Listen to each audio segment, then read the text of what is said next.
Hi guys, അപ്പൊ ഇന്നത്തെ മത്സരമായിട്ടുള്ള Rajasthan versus Gujarat മത്സരത്തില് ഇന്ന് ആരെയൊക്കെ നിങ്ങൾ ഡ്രീം ടീമിൽ ഉൾപ്പെടുത്തണം, അല്ലെങ്കിൽ ആരെയൊക്കെ ഉൾപ്പെടുത്തുന്നത് നല്ലതായിരിക്കും എന്നുള്ള കാര്യങ്ങളാണ് നമ്മളിവിടെ സംസാരിക്കാൻ പോകുന്നത്. ഇത് ഒരു പ്രഡിക്ഷനോ കാര്യങ്ങളോ അല്ല. ഇന്നത്തെ പിച്ച് കണ്ടീഷൻസ് വെച്ച് അത്യാവശ്യം ആരൊക്കെ നന്നായിട്ട് പെർഫോം ചെയ്യാൻ ചാൻസസ് ഉണ്ട്, അല്ലെങ്കിൽ നിങ്ങൾ ഡ്രീം 11 ഉൾപ്പെടുത്തുമ്പോൾ ഇവരെയൊക്കെ ക്യാപ്റ്റനോ വൈസ് ക്യാപ്റ്റനോ ആക്കി കഴിഞ്ഞാൽ അത്യാവശ്യം നല്ലതായിരിക്കും എന്നുള്ള കാര്യങ്ങളാണ് നമ്മളിവിടെ സംസാരിക്കാൻ പോകുന്നത്. അപ്പൊ ഇന്ന് ജയ്പൂരാണ് മത്സരം നടക്കുന്നത്, രാജസ്ഥാന്റെ ഹോം ഗ്രൗണ്ടിൽ. അപ്പൊ നമുക്കറിയാം കുറച്ച് പിച്ച് കണ്ടീഷൻസും കാര്യങ്ങളൊക്കെ ബാറ്റിങ്ങിന് എനേബിൾ ആയിട്ടുള്ള ഒരു പിച്ച് കണ്ടീഷനും കാര്യങ്ങളാണ്. അതുപോലെ തന്നെ അത്യാവശ്യം പേസേഴ്സിനും കൂടി വിക്കറ്റ് കിട്ടുന്ന ഒരു പിച്ച് കണ്ടീഷൻ ആണ് രാജസ്ഥാന്റേത്. അപ്പൊ ഞാനിവിടെ ബാറ്റ്സ്മാൻ ആയിട്ട് ആദ്യം തന്നെ സഞ്ജു സാംസണെ സെലക്ട് ചെയ്തിട്ടുണ്ട്. നമുക്കറിയാം സഞ്ജു സാംസൺ അത്യാവശ്യം ഫോമിലൂടെ കടന്നു പോകുന്ന താരമാണ്. അത് എല്ലാ ടീമിലും തന്നെ ഡ്രീം 11 വന്നിരിക്കുന്ന ഒരു താരമാണ് സഞ്ജു സാംസൺ. അതുപോലെ തന്നെ അദ്ദേഹത്തിന് കുറെ ക്യാച്ചുകളും വിക്കറ്റ് കീപ്പർ എടുക്കുന്നതുകൊണ്ട് തന്നെ കുറെ ക്യാച്ചുകളും കാര്യങ്ങളൊക്കെ വരാനുള്ള ചാൻസസ് ഉണ്ട്.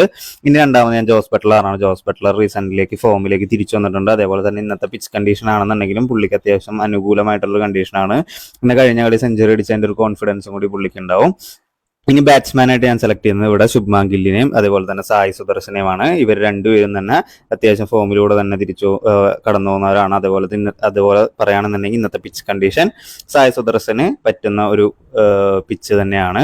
ഇനി ഓൾറൗണ്ടേഴ്സ് ആയിട്ട് തൽക്കാലം ഞാനിവിടെ ആരെയും സെലക്ട് ചെയ്യുന്നില്ല. ബോളേഴ്സിലേക്ക് വരാണെന്നുണ്ടെങ്കിൽ ട്രെന്റ് ബോൾട്ട്, നമുക്കറിയാം പേസിന് അത്യാവശ്യം ഓപ്പണിങ്ങിൽ തന്നെ അത്യാവശ്യം നന്നായിട്ട് വിക്കറ്റ് കിട്ടുന്ന ഒരു പ്ലെയറാണ് ട്രെന്റ് ബോൾട്ട്.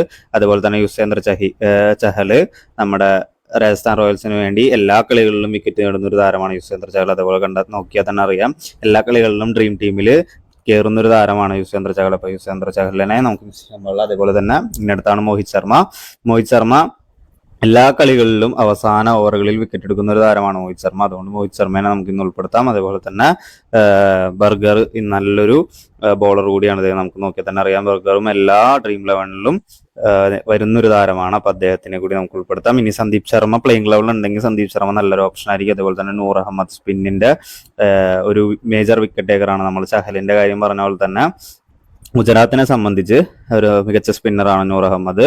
ഇനി സ്പെൻസർ ജെൻസൺ നല്ലൊരു ഓപ്ഷൻ തന്നെയാണ്. ഇനി നമ്മുടെ ദർശൻ നാൽക്കണ്ട്, ഇതും മികച്ചൊരു ഓപ്ഷൻ തന്നെയാണ്.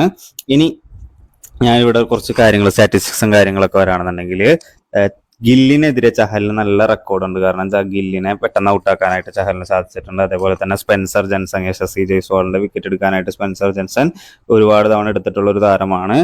ഇനി റഷീദ് ഖാന് ബട്ട്ലറിനും ഹെറ്റ്മയറിനെതിരെ നല്ല ഒരു മികച്ച റെക്കോർഡുള്ള ഒരു താരമാണ്. അപ്പൊ ഇവരെയൊക്കെയാണ് നമ്മൾ ഇന്ന് ഡ്രീം 11 ഉൾപ്പെടുത്തുന്നത് നല്ലതായിരിക്കും ഇന്നത്തെ കണ്ടീഷൻസും കാര്യങ്ങളും വെച്ച്. അതുപോലെ തന്നെ ഇവരിൽ ആരെങ്കിലും ഒക്കെ ക്യാപ്റ്റനോ വൈസ് ക്യാപ്റ്റനോ ഇടുന്നതായിരിക്കും മികച്ചൊരു തീരുമാനം എന്ന് ആണ് ഇന്നത്തെ കണ്ടീഷൻസും കാര്യങ്ങളും വെച്ചിട്ട് പറയുന്നത്.